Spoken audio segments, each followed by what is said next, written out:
टिन ॾींहनि खां तेज़ बरसात सिंध खे जलथल बणाए छॾियो। बाज़ारूं, रोड रस्ता, गलियूं ऐं घिटियूं, इस्पतालूं ऐं इदारा बरसाती पाणी जे वर चढ़ी विया।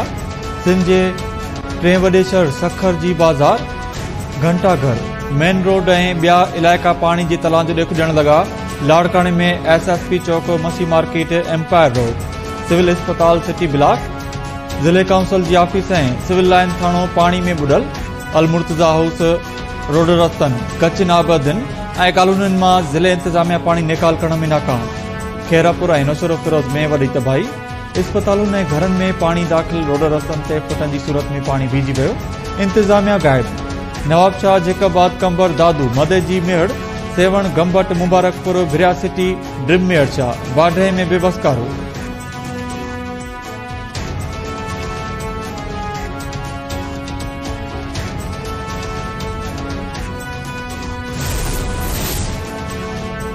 वॾे वज़ीर मुराद अली शाह मकानी इदारनि ऐं ज़िले इंतज़ामिया खे शहरनि ऐं ॻोठनि मां बरसाती पाणी निकाल करण जो हुकुम ॾेई छॾियो।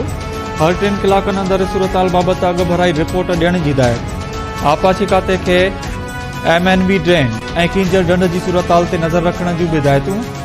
वॾे वज़ीर मुराद अली शाह जी सदारत हेठि रेन एमरजेंसी जे हवाले सां इजलास। सूबाई वज़ीरनि, DG रेंजर्स ऐं समूरनि डिवीज़नल कमिश्नर जी वीडियो लिंक ज़रिए शिरकत। वॾे वज़ीर चयो आहे त अवाम जी जान ऐं माल जो तहफ़ुज़ सभ खां वधीक अहम आहे। हेस्को ऐं सेफको सां ॻाल्हाए पंपिंग स्टेशन जी बिजली बहाल कई वञे, जीअं बरसाती पाणी निकाल थी सघे।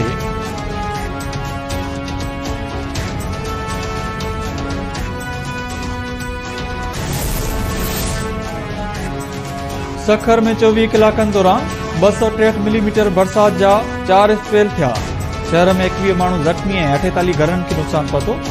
रोहिड़ी में 171 मिलीमीटर, पनवाखिल में 111 ऐं सालेपट में 91 मिलीमीटर बरसात पई। मेयर सखर ऐं डिप्टी कमिश्नर जी वॾे वज़ीर खे इजलास दौरान ब्रीफिंग। वॾे वज़ीर खे ॿुधायो वियो त खेरापुर नाथनशाह में 181, मेहड़ में 133, जोई में 116 ऐं दादू में 87 मिलीमीटर बरसात पई। खेरपुर में 106, जेकाबाद में 104 मिलीमीटर, नौशरो फिरोज में 64, मीरपुर खास जे इलाइक़नि में 54 ऐं लाड़काणे में 51 मिलीमीटर बरसात रिकॉर्ड। PDA में सिंध, जेकाबाद, दादू, कंबर, शहदादकोट ऐं ॿियनि ज़िलनि में बरसाती ॿोॾि जो ख़दशो ज़ाहिर करे छॾियो। पीपल्स पार्टी चेयरमैन बिलावल भुट्टो ज़रदारी सिंध में बरसातुनि सबबि थियल नुक़सान बाबति वॾे वज़ीर खां रिपोर्ट घुरी वरिती। सखर, लाड़काणे ऐं खेरपुर समेत सूबे में थियल नुक़साननि ऐं इमदादी कार्रवाइनि बाबति रिपोर्ट ॾियण जी हिदायत। बिलावल भुट्टो चयो त सखर ऐं लाड़काणे डिवीज़न हिकु भेरो ॿीहर मौसमियाती तब्दीलियुनि जो शिकार थिया आहिनि। हेठाहीं वारनि इलाइक़नि मां बिना देर पाणी निकाल कयो वञे।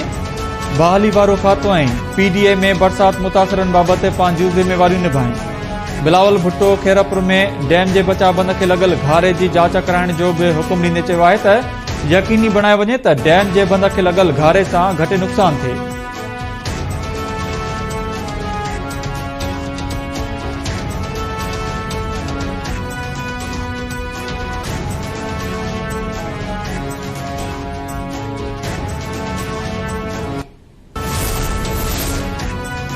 सिंध में बरसात दौरान फौतगियुनि जो अंग वधण लॻो। औरत ऐं ॿारनि समेत वधीक 8 ॼणा हयाती विञाए वेठा।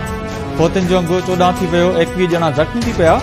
लाड़काणे जे बाकराणी रोड वारे इलाइक़े में 9 वरनि जो नीगर मुदसर हुसैन बिजली जो करंट लॻण सबबि यार मोहम्मद कॉलोनी में 7 वरनि जो जवाद चांडियो ऐं ॻोठ रहीम बख़्श बुक्टी में वाड़े जी छत किरण सबबि अयाज़ बुक्टी फौत थी विया। खोड़ा वेझो ॻोठ हादी ॾिनो नारे जो में अधड़ोट रोशन अली नारे जो भित किरण सबबि दबजी फौत। गुडू जे शहनशाह पाड़े में 18 वरनि जो नौजवान फयाज़ बंगुलानी पाणी वारे मोटर मां करंट लॻण सबबि हयाती विञाए वेठो। काज़ी अहमद वेझो ॻोठ हसू खोसो में घर अंदरि कुतर वारी मशीन मां करंट लॻण सबबि 20 वरनि जो गुलाम मुर्तज़ा खोसो फौत। बाकराणी तालुके जे ॻोठ अंब शेख में तेज़ बरसात दौरान घर जी छत किरण सबबि पोरत अरबाब अली शेख फौत। संदसि 14 वरनि जो पुटु असद अली ज़ख़्मी।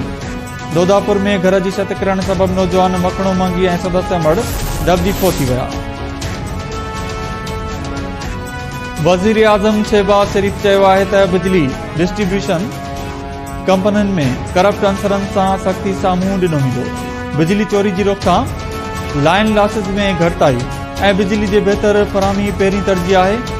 वज़ीर आज़म जी सदारत हेठि इजलास में सूबाई हुकूमतुनि खे पुलिस ऐं तपेदारनि जी खोट पूरी करण जी हिदायत कई।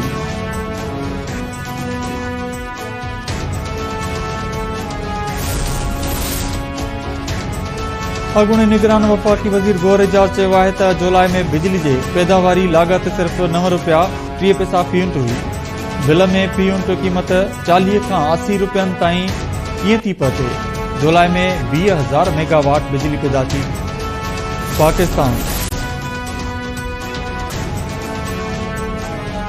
वज़ीर आज़म शहबाज शरीफ़ सुभाणे वफ़ाक़ी काबीना जो इजलास सॾाए वरितो। इजलास वज़ीर आज़म जी सदारत में सुबुह 11 वॻे शुरू थींदो। इजलास में मुल्की माशी सियासी सूरताल ऐं ॿियनि मामलनि ते गौर कयो वेंदो।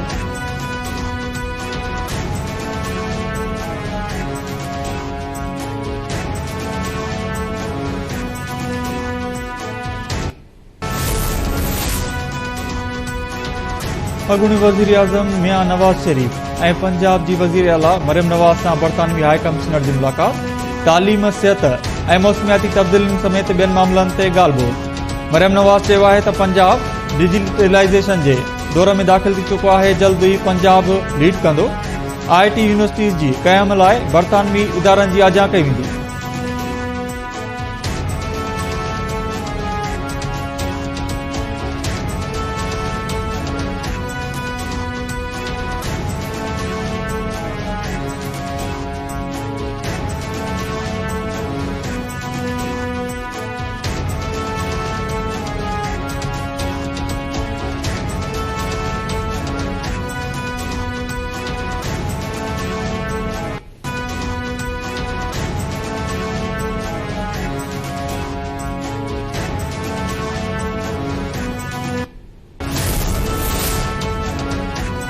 PTI जे सोशल मीडिया जूं कड़ियूं भारत सां मिली रहियूं आहिनि। सोशल मीडिया ज़रिए पाक फौज ऐं सिपह सालार ख़िलाफ़ मुहिम हलाई वई।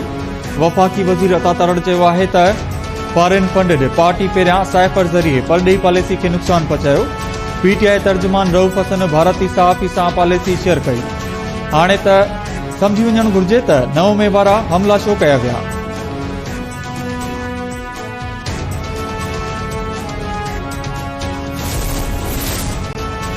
सिंध हुकूमत सरकारी आफिसुनि में मिनरल वाटर वारनि प्लास्टिक जी बोतलुनि ते पाबंदी हणी छॾी। वॾे वज़ीर मुराद अली शाह गदिलाण ते ज़ाब्तो आणण लाइ प्लास्टिक बोतलुनि ते पाबंदी जी वज़ीर आला हाउस खां शुरूआत करे छॾी। वज़ीर आला हाउस में थींदड़ इजलासनि दौरान प्लास्टिक जी बोतलुनि बदिरां शीशे जा जग रखिया विया। वॾे वज़ीर जो चवणु आहे त माहौल जी बहितरी लाइ प्लास्टिक बैग, बोतलुनि ऐं ॿियनि शयुनि जो इस्तेमालु ख़तमु करणु घुर्जे।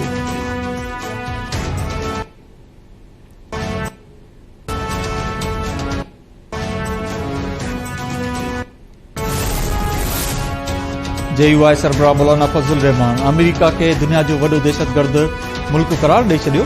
संदसि चवणु आहे त अमेरिका जी पुठभराई ते इसराइल वहशत जा समूरा लीका लताड़े 40,000 खां वधीक फ़लस्तीनी शहरियुनि खे शहीद करे छॾियो।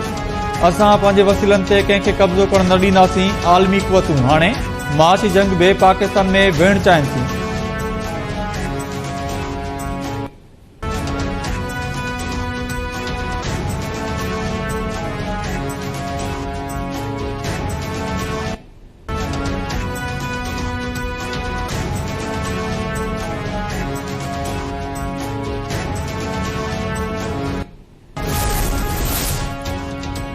वॾे वज़ीर मुराद अली शाह दादू में गुरबत सबबि नंढी ॼमार वारनि छोकिरियुनि खे पैसनि एवज़ परणाइण जी हवाले सां नोटिस वठी छॾियो।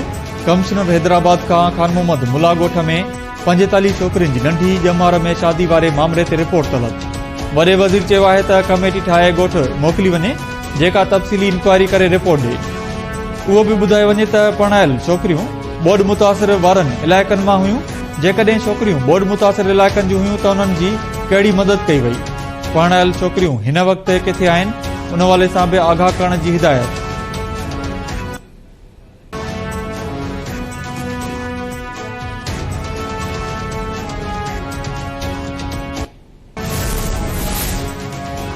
वफ़ाक़ी हुकूमत मुल्क में इंटरनेट जी स्पीड मुतासिर थियण जो मलबो VPN ते किराए छॾियो। IT वारी मुमलकती वज़ीर शीज़ा फातिमा चयो आहे त इंटरनेट खे बंदि नाहे कयो वियो, नई स्पीड स्लो कई आहे।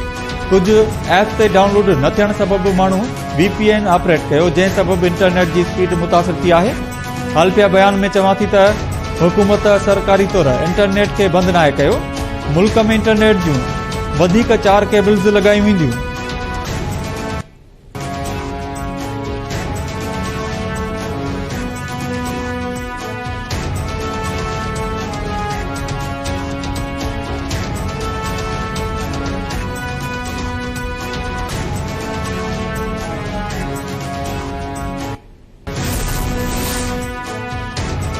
गवर्नर सिंध कामरान टिसूरी पंजाब जियां सिंध में बिजली बिल जे अघनि में रिलीफ ॾियण जो मुतालबो करे छॾियो।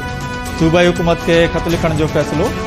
गवर्नर कामरान टिसूरी चयो आहे त वॾे वज़ीर मुराद अली शाह अवाम खे बिजली जे बिल्स में 14 रुपया फी यूनिट रिलीफ ॾिनो। सिंध में बरसात सबब घणो नुक़सान थियो आहे, मुतासिरनि जी गॾिजी मदद करणु घुर्जे।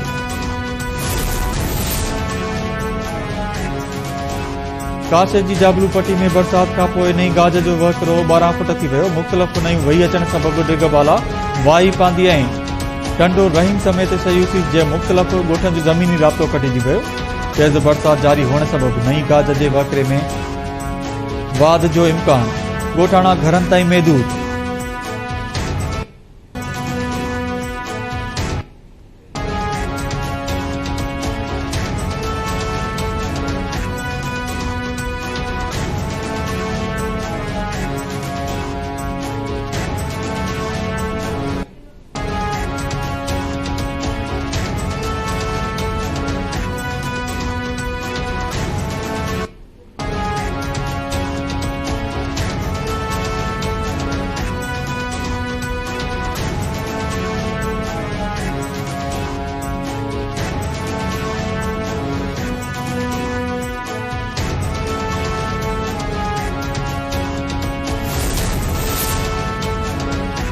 सिंध जे मुख़्तलिफ़ इलाइक़नि में डिजिटल आदमशुमारी ऐं कारूंजर जी इम्कानी कटाई ख़िलाफ़ सिंधी अदबी संगत जे सॾ ते एहतिजाज।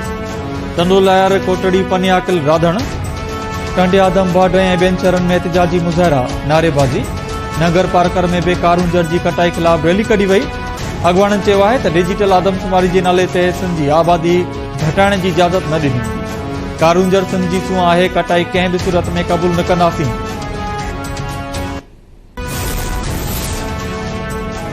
ऐं पाकिस्तान ऐं बांग्लादेश विच में ॿी टेस्ट मैच कराची खां रावलपिंडी मुंतक़िल कई वई। हाणे ॿी टेस्ट मैचेस पिंडी क्रिकेट ग्राउंड ते खेॾियूं वेंदियूं। नेशनल स्टेडियम में चैंपियंस ट्रॉफी लाइ अॾावती कम जारी हुअण सबब मैच रावलपिंडी मुंतक़िल कई वई। पाकिस्तान ऐं बांग्लादेश विच में पहिरीं टेस्ट मैच 21 अगस्त ते खेॾी वेंदी।